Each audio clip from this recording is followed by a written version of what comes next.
كل الطرق تؤدي إلى الجزيرة، زيزو في أرض التاريخ، زيزو أهلاوي. دي باختصار كانت كلمات زيزو في تقديمه رسميا لاعبا داخل النادي الأهلي.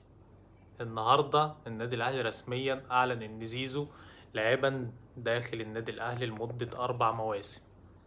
في البداية كنتوا سنة طيبين بمناسبة عيد الأضحى المبارك، عيد مبارك عليكم جميعا، ورب تكونوا بخير وصحة وسلامة، وربنا يعيد عليكم الأيام بخير وبركة إن شاء الله. النهاردة ومن شوية النادي الأهلي أعلن عن صفقة زيزو كلاعب جديد في النادي الأهلي بعد انتهاء عقده رسميا مع نادي الزمالك. صفقة كان فيها جدل كبير الفترة اللي فاتت، كان فيها كلام كتير قوي، كان فيها خطابات كتير قوي، كان فيها شكاوي كتير قوي وبيانات بقى، وزي ما انت عايز تقول قول.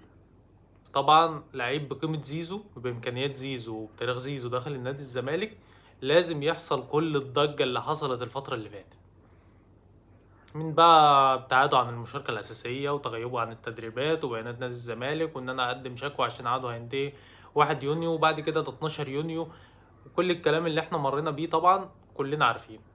بس أنا عايزك كواحد زملكاوي تحط مكان، يعني تحط نفسك مكان النادي الأهلي أو إدارة نادي الزمالك، تحط نفسها مكان إدارة النادي الأهلي.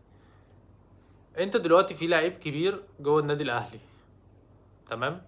اللعيب ده نفترض إن هو سام أبو علي مثلا، عقده نهايته الموسم ده والنادي الاهلي ما عرفش يجدد له، الاختلافات ماديه بقى، اي اختلاف كان النادي الاهلي ما عرفش يجدد. انت كنادي زمالك شايف اللعيب ده مهم وبالاهميه دي وبالقيمه دي، انت هتفرط فيه؟ اكيد لا، هتدخل معاه في مفاوضات طالما انت عندك الامكانيات انت تعمل كده، وهتاخد اللعيب ده. دي اظن مفيش اي حاجه تمنع ان حاجه زي كده تحصل. طالما انت ما قدرتش انت تحافظ على اللعيب بتاعك، انا عندي الحق ان انا ادخل في مفاوضات معاه وان انا اتعاقد معاه. يا باشا ما تزعلش اي حد، ده اللي عمله النادي الاهلي بالظبط، وده اللي عملته اداره النادي الاهلي، وقدرت ان هي تحصل على توقيع زيزو لاعبا جديدا في النادي الاهلي. اظن ما تزعلش حد.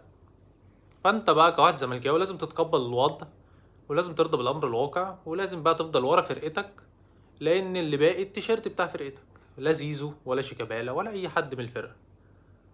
فكله بيمشي وكله بيعتزل، واللي بيفضل الكيان والنادي اللي موجود فيه. فهي احلى عيديه من النادي الاهلي الراجل الكلمتين اللي قالهم: كل الطرق تؤدي الى الجزيره، يعني بن شرقي اجى من قطر، امام اجى من ميتلاند، زيزو اجى مباشر من الزمالك. فاحلى عيديه من النادي الاهلي، وكل سنه وانتم طيبين والسلام عليكم.